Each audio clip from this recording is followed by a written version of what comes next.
Losing someone you love is, without a doubt, one of the most painful things we go through as human beings.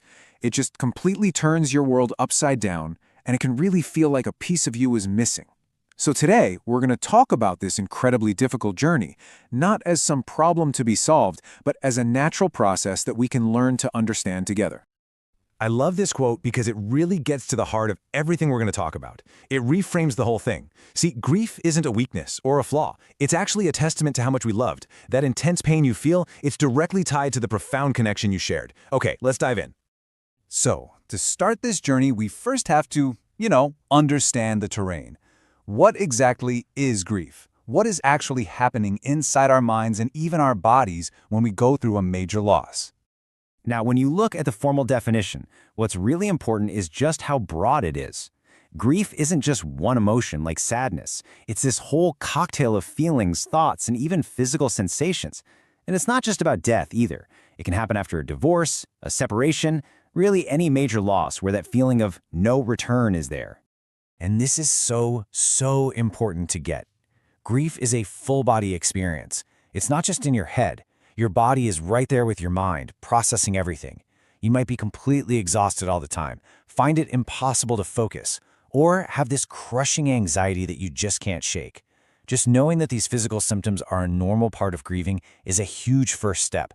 It helps you realize, okay, I'm not broken, I'm just human. Okay, so how do we even begin to make sense of all these chaotic feelings? Well, it can help to have a map. And the most famous map out there is the Kübler-Ross model, which you've probably heard of as the 5 stages of grief. Here's a fascinating bit of insight, though. This model wasn't originally for people who were grieving a loss. It was developed by studying terminally ill patients as they came to terms with their own death. But it turns out it's such a powerful framework that it's been adopted to help us understand all kinds of loss. So first up is denial, and it's kind of like a shock absorber for your soul. Then anger often kicks in. This raw, powerful emotion that can be pointed at anyone or anything. After that comes bargaining, which is really a desperate plea to get some control back when you feel like you have none. This can fade into depression, that deep, heavy feeling of emptiness when reality truly sinks in. And then finally, acceptance. And this doesn't mean you're okay with what happened. It's about learning how to live in this new reality, carrying their memory with you into the future. Now, listen up, because this is probably the most important point about these stages. This is not a neat, tidy checklist. It's not a ladder you climb one rung at a time. You might bounce from anger back to denial, feel a moment of acceptance, and then get hit by a wave of depression the next day. It's messy, it's unpredictable, and that is 100% normal. All right, so we've got our map. But any journey needs tools, right? Especially for those moments when the sorrow just feels totally overwhelming.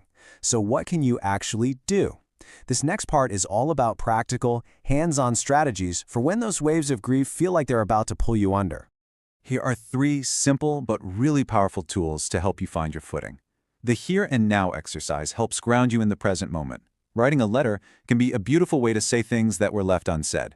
And this third one, the grief thermometer, well, let's take a closer look at that, because it's a really cool way to manage an emotion that feels way too big. This is the idea behind the grief thermometer. It's so simple. When a big wave of sadness hits, just take a second and give it a score from 1 to 10. 1 is, pretty mild, and 10 is just completely overwhelming. But the simple act of just observing it and naming it, okay, this feels like an 8 right now, it creates a little bit of distance. It helps you shift from being the sadness to noticing the sadness. And that little shift can give you back a tiny but really crucial sense of control. And for the longer journey, here are 6 really essential strategies. You've got to let yourself feel what you feel. You need to connect with other people. Find ways to keep their memory alive. And please be kind to your body. It's going through a lot. Letting go of guilt, and maybe most important of all, giving yourself time. These are absolutely fundamental to healing.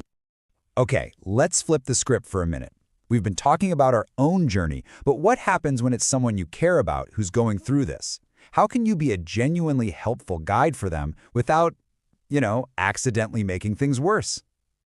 This right here might be the single most important piece of advice you will ever hear about this. We always feel this pressure to find the perfect words, to say something that will magically fix the pain. But guess what? The most powerful thing you can offer is just your quiet, steady, non-judgmental presence. Just showing up is enough. This table is like the perfect little cheat sheet. On the do this side, listen way more than you talk. Offer specific help, like I'm bringing dinner over on Tuesday, not just a vague, let me know if you need anything. And please, don't be afraid to say the name of the person who died. On the don't do this side, just avoid those cliches like they're in a better place or telling someone to be strong. It just comes across like you're trying to rush them through their pain. And a really quick but vital note on supporting kids. Their entire world has just been shaken. What they need more than anything is honesty and a feeling of security. Using direct, clear words like dead helps avoid confusion, and it's absolutely crucial to reassure them that they will be safe, that they will be loved, and that they will be taken care of. All right, in this final section, we're going to explore a really deep and maybe difficult idea that this incredibly painful journey of grief can eventually lead to some profound personal growth and even a new sense of meaning in life. What this means is that grief can act like a doorway. It forces us, in a way, to confront what's actually real and what truly matters. When you go through a major loss, all the superficial stuff, all the day-to-day noise, it can just fall away, and you're left with the absolute core of who you are. It's a painful, painful passage for sure, but it can lead to a much deeper understanding of life. So what does that transformation actually look like? Well, people who have been through it often talk about having this brand new depth of empathy for other people who are hurting. They start to rebuild their life around a completely new understanding of what's important. Look, nothing can ever replace who or what was lost. But the experience itself can become a sort of bridge to a much richer, deeper inner life. And so we'll leave you with this final thought. This isn't about trying to find some silver lining in a tragedy, not at all. It's about recognizing that through our deepest pain, we can be fundamentally reshaped. So the question to reflect on is this: how can we honor our loss, not by shrinking away from life, but by engaging with it more deeply and more meaningfully than we ever have before?